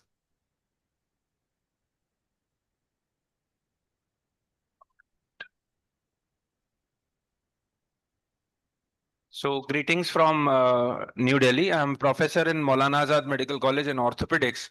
So I am a open spine surgeon. Recently, I picked up for endoscopy, and I'll tell you how it changed the paradigm. It's the results are changing. These are very common X-rays we get to see in our OPDs. It's a public hospital, so we have a lot of patients with low back pain and radicular pain with degenerative changes. Similar X-ray. We need to do multiple central laminectomy, and obviously, if we do central laminectomy, we have to fix the spine, either posterolateral fusion or TLIF. So two-level laminectomy again. Then we started doing discectomy with a smaller incision. Then I met Dr. Mahendra Kaushal sir. He introduced Distendu technique at Maulana Azad Medical College. We picked up, we learned from him, and we started doing a thesis with the interlaminar approach with the Distendu technique. The problem with Distendu technique was it was a dry system. So there was soiling of the scope again and again. So we have to remove the set and then again put it back. And the vision was not very good. It was red. So there comes a monoportal wet endoscopy. The difference was medium was fluid in spite of air, and with the fluid everything wash away and the vision is it was multiplied many a times. It was a very good vision. But for any approach you have to know the anatomy first. What is lumbar canal stenosis? It is the dimensions of the canal which changes with the aging process. So facetal hypertrophy, disc which loses its texture, height is decreased, SAP is hitting the exiting route, and foraminal stenosis. So diameter decreases. This is Shiza's classification type D, and we have to decompress it by removing the ligamentum flavum and SAP to SAP, like one SAP that is ipsilateral to the opposite side of SAP. So central canal stenosis can be treated with interlaminar approach by removing whole of the ligamentum flavum. Butterfly we call it. So bony anatomy, you know, there is interlaminar window which is very small, which is not visible with the naked eyes. If we do open surgeries, you have to search for it. You have to remove the spinous process to reach the interlaminar window. But if you put the scope precisely in the interlaminar space, it looks so wide, and you have to shave the upper lamina first and drill the upper lamina and remove the ligamentum flavum which is attached underneath the lamina, upper lamina, and down which is inferior lamina, you call it caudal lamina. It is placed over the lamina. It is actually superficial layer which is over the posterior aspect, and then deeper layer which is anterior to the caudal lamina. So we have to know the anatomy. Kembin's triangle we have already discussed for transforaminal. Muscular anatomy is very important because it is the muscles we are dealing with, and in monoportal there is minimal invasive. So we dock directly to the lamina, spinolaminar junction. In OT, this is the setup. CAM must be there.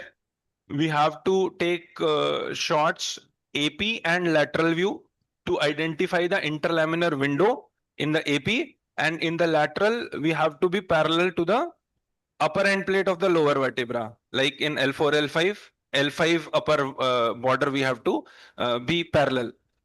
And this is the setup. X-ray technician should be there on the opposite side, and video equipment. Video is very important because if there is no clear picture, will not be able to perform this very technical endoscopy thing. If we are not having good camera and video system, we will not be able to do with the precision. This is surgical position. We are doing it in the prone position for obvious reason. Some people are doing in knee chest position also, where we can increase the interlaminar window. So this is the lamellar drape where because irrigation is there, which should not go to the floor. So it's a bag. It's a bag which contains the fluid, and you can drain it into the bucket. So your wet does not get floor. And first you have to do cautery. There is a system plasma, RF or bipolar cautery. You can use either of them on the tissue. Tissue ablation should be fast because when you reach the dura and nerves, we cannot use the bipolar settings. You have to go to the RF 4.5 megahertz. So this is for ablation over the bone. You have to remove all the tissues, thin muscles which are adhered to the ligamentum flavum. You have to clean it. I'll show you in the video step by step after this lecture. And then laminectomy with the Carrison or drill. Burr should be there because stenosis cannot be done without good drilling system.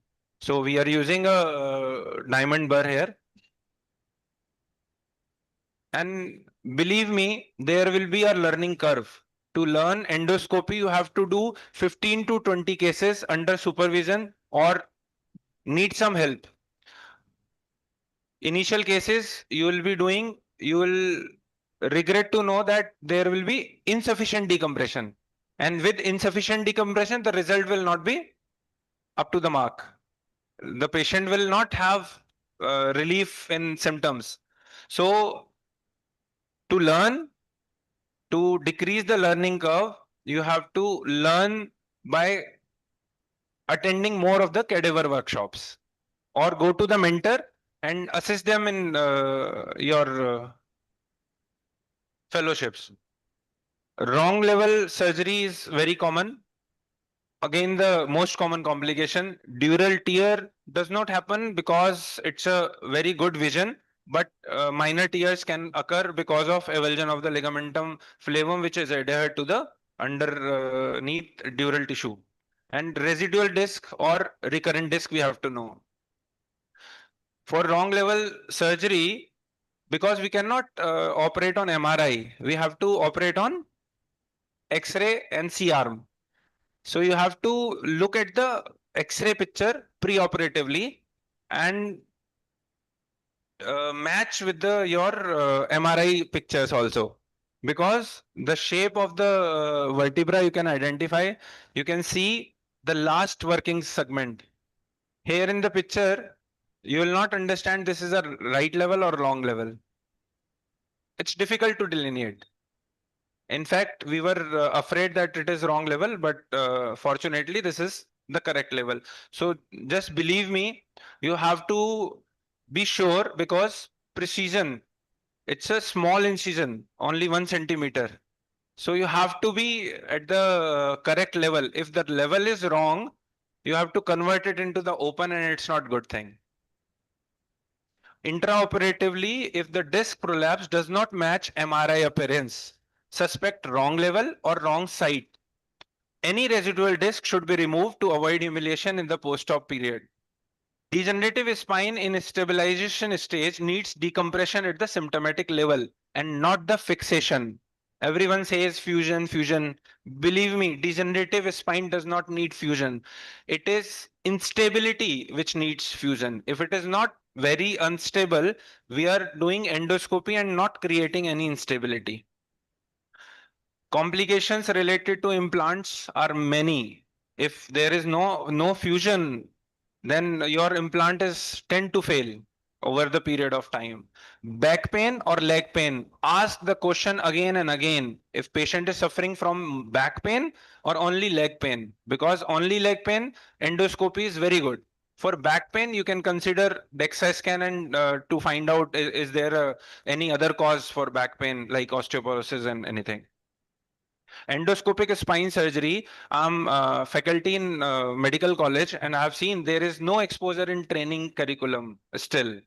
3 years MS, there is no exposure for endoscopy unless you visit a person who is doing endoscopy regularly. So there should be willingness to learn, time to be spent for training. There is no shortcut in training. We are students for our life. There is cost of training. You have a lot of cadaveric workshops around you, but they are costly. At least 30,000 for every cadaveric workshop we are registering. How many of us can make this small thing? I think none. But illiterate villager from my village makes many of them because he practiced it.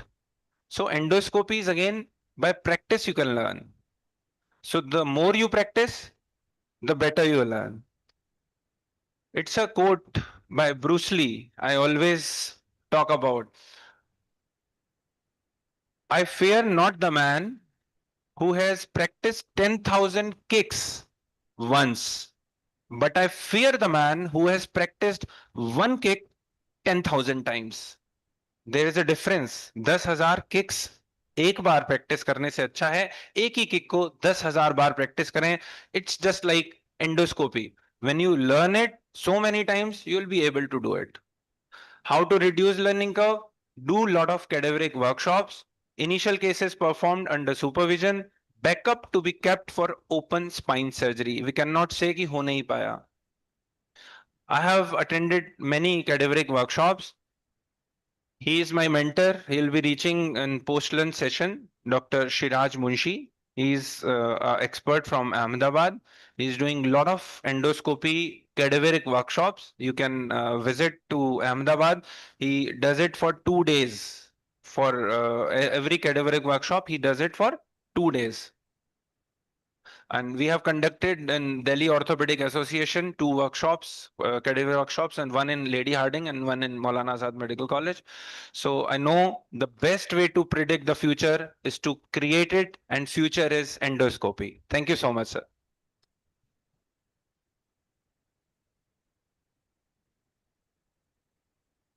So I'll just go through a video.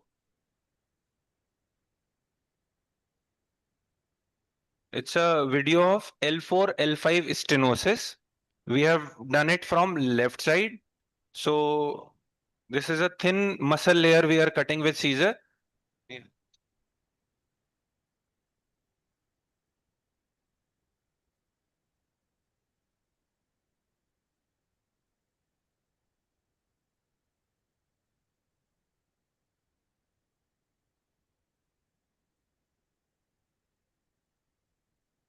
Please see this video carefully.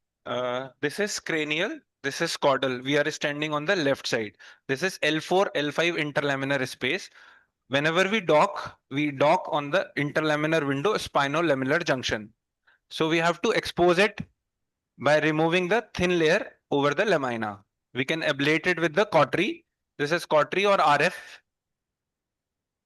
with the help of the curette, and this is a cutter, tissue cutter. Now we drill medial border of the facet, that is IAP, above the lamina, upper lamina, or starting from the upper lamina to the IAP.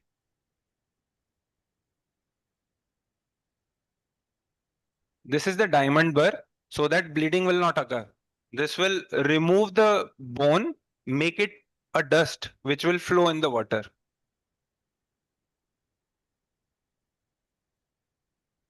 So you can see we are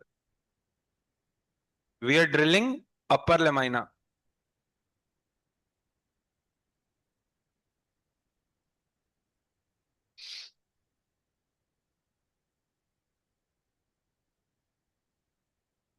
So this is edge of the upper lamina, and we are going in the deeper plane.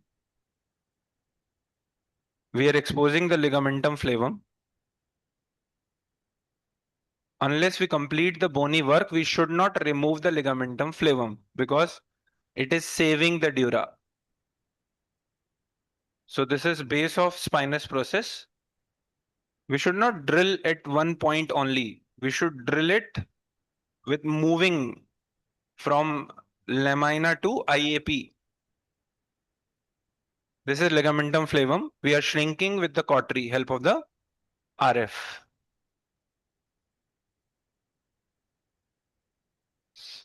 Tomorrow we will be doing on cadaver. So just observe this interlaminar approach.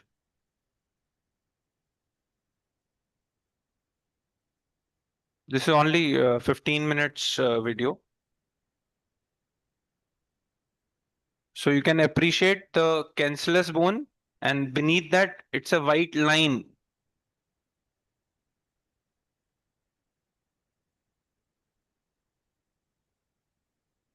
Beneath this ligamentum flavum is attached.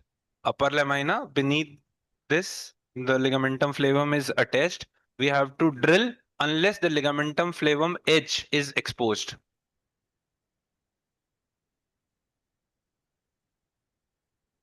Because it is stenosis, we have to widen the canal.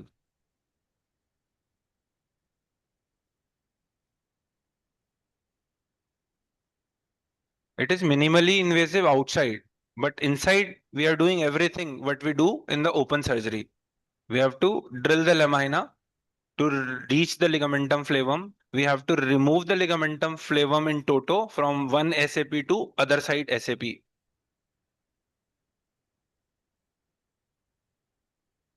This is over the roof decompression. So bilateral decompression is done from standing on the left side only. Still, we have not removed the ligamentum flavum. We are just cutting the edge of ligamentum flavum. It is, as I told you, it is beneath the cephalic lamina, that is upper lamina, and over the top of the caudal lamina. So here we are removing from the caudal lamina.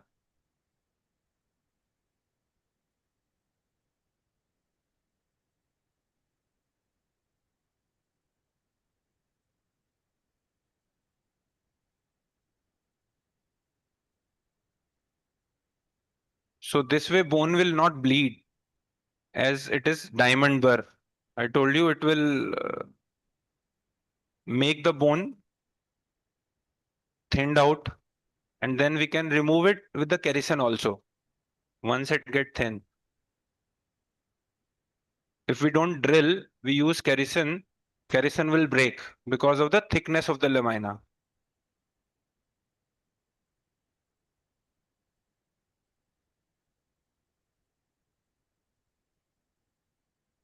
This is how we cut the ligamentum flavum superficial layer.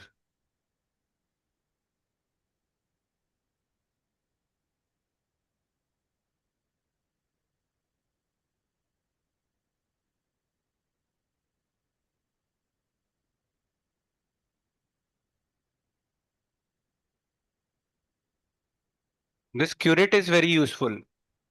Blunt curette, which will help in removing the ligamentum flavum from the attachment of the lamina. And now we'll remove it with the kerrison. Thinned out lamina can be removed with the help of the kerrison for faster work.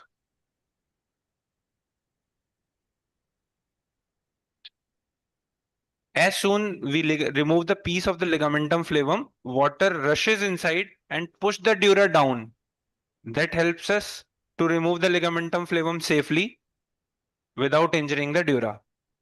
There are some blood vessels, epidural blood vessels we have to coagulate. We have to take care of hemostasis. So this is upper edge of the lower lamina. That is L5 superior lamina.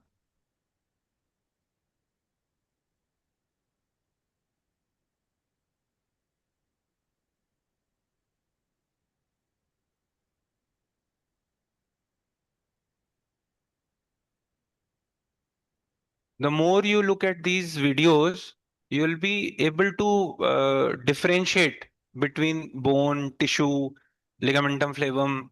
Color difference will come with seeing it multiple times. Previously, we were doing in Distendo, everything was red.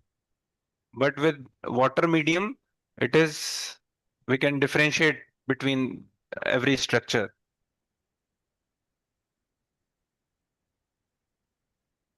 Also, when we drill, we have to have a tactile feeling.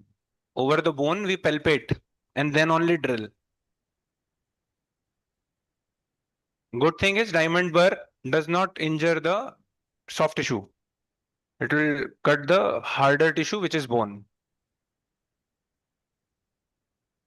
So underneath the dura is visible in the distal part, that is beneath the lower lamina now. So safely we can remove ligamentum flavum piecemeal, or nowadays people are removing as a butterfly challenge. That's easy in UBE, unilateral biportal, but this is monoportal technique. Both have advantages and disadvantages. UBE is more time taking, learning curve is more, but handy instruments like arthroscopic instruments can be used. That's a cheaper arrangement of instruments. For monoportal, you have to be precise because your working channel is through the scope. And unlike in UB, where you have a scope in left hand and do instruments from other port, then you have to have learning of triangulation. In monoportal, wherever you dock, your instrument will follow.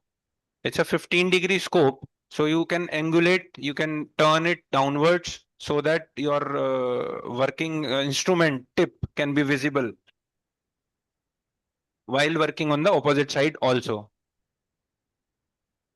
Like here, this is, we are removing on the opposite lamina or lateral recess of the opposite side, but the tip of the instrument is visible because we have directed our scope downwards.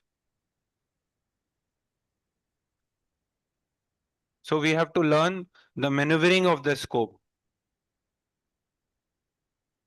We have a stall from MP Medical. We can see the scope and see how we handle it. This is, we are removing the last part of the ligamentum flavum, separated from all sides, that is upper lamina, lower lamina, and medial facet, ipsilateral and contralateral. Then we can remove by grabbing the ligamentum flavum and remove it totally. So bony work is done, then only remove the ligamentum flavum to avoid any injury to the dura. This curate is very helpful. This will remove slowly, gradually, and not injuring the dura. This is diamond burr. See how beautifully it removes the bone.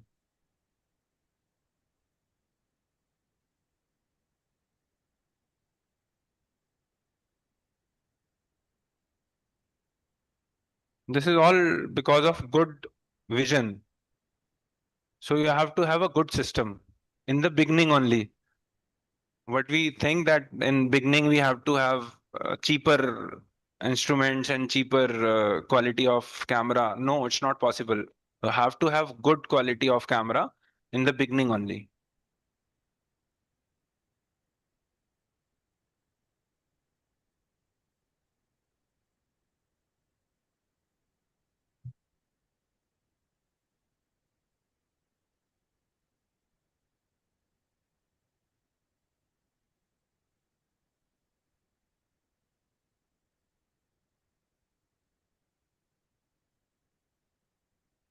So this is how we do PSLD, that is percutaneous stenoscopic lumbar decompression, and this is not discectomy. For discectomy, we have a other instrument which goes through the working channel of the scope, and it rotates to medialize the root, and then we go to the disc.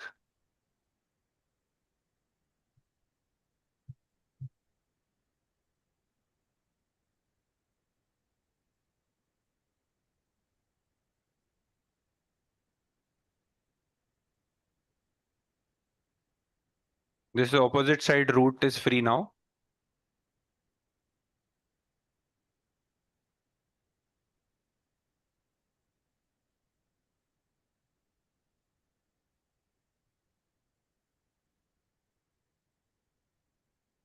And then while removing the ligamentum flavum, we have to see it is not attached or adhered to the dura.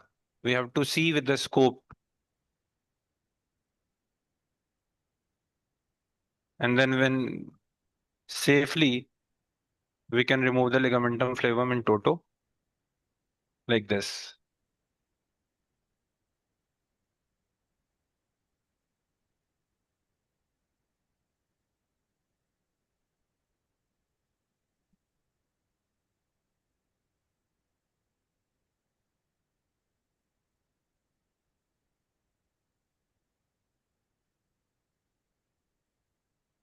So this is en bloc removal of the ligamentum flavum. We know that in ligamentum flavum hypertrophy is a commonest problem in lumbar canal stenosis. Thus, we drill the upper lamina and lower lamina, medial facet, and remove the ligamentum flavum. That is all for lumbar canal stenosis. Thank you so much. Any questions are welcome, please.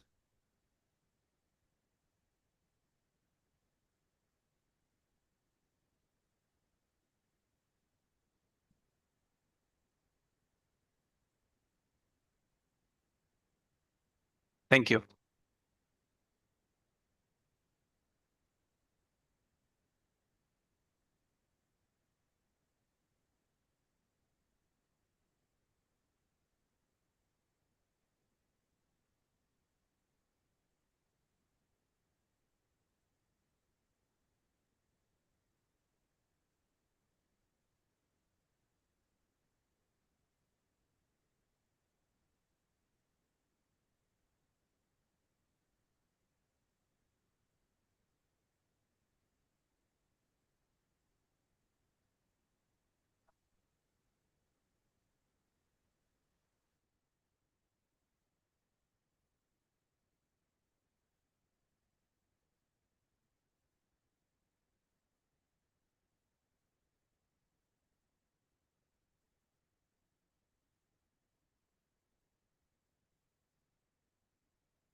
हाँ हाँ मिलते हैं sir इस दिल्ली में रहते हैं के पास ही हाँ हाँ so meet again in the post lunch session.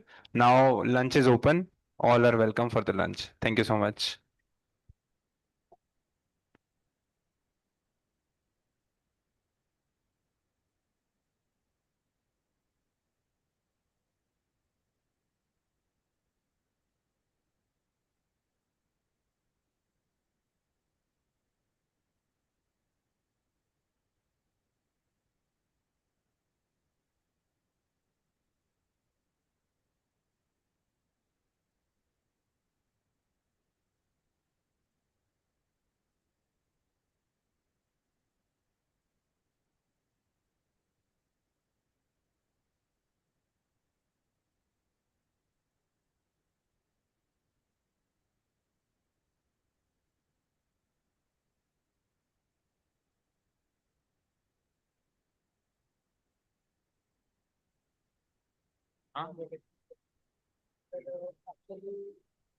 What is the team strategy in case of deciding the transfer of interlaminar, having both combining center or parameter system? What is the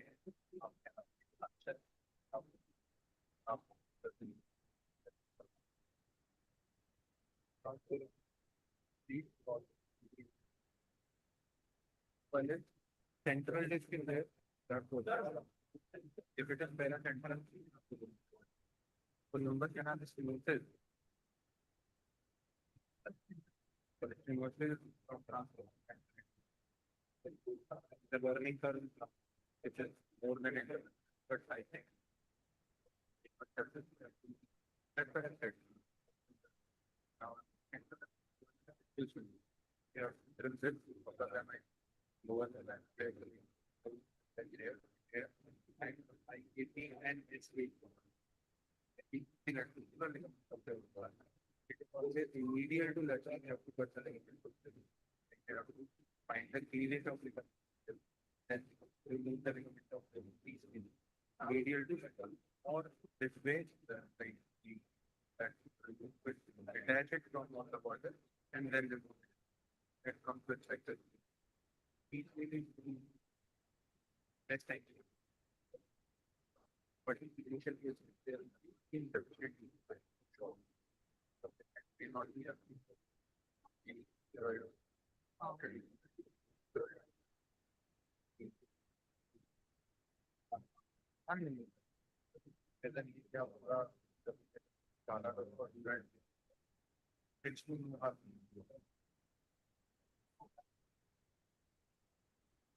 you want to know?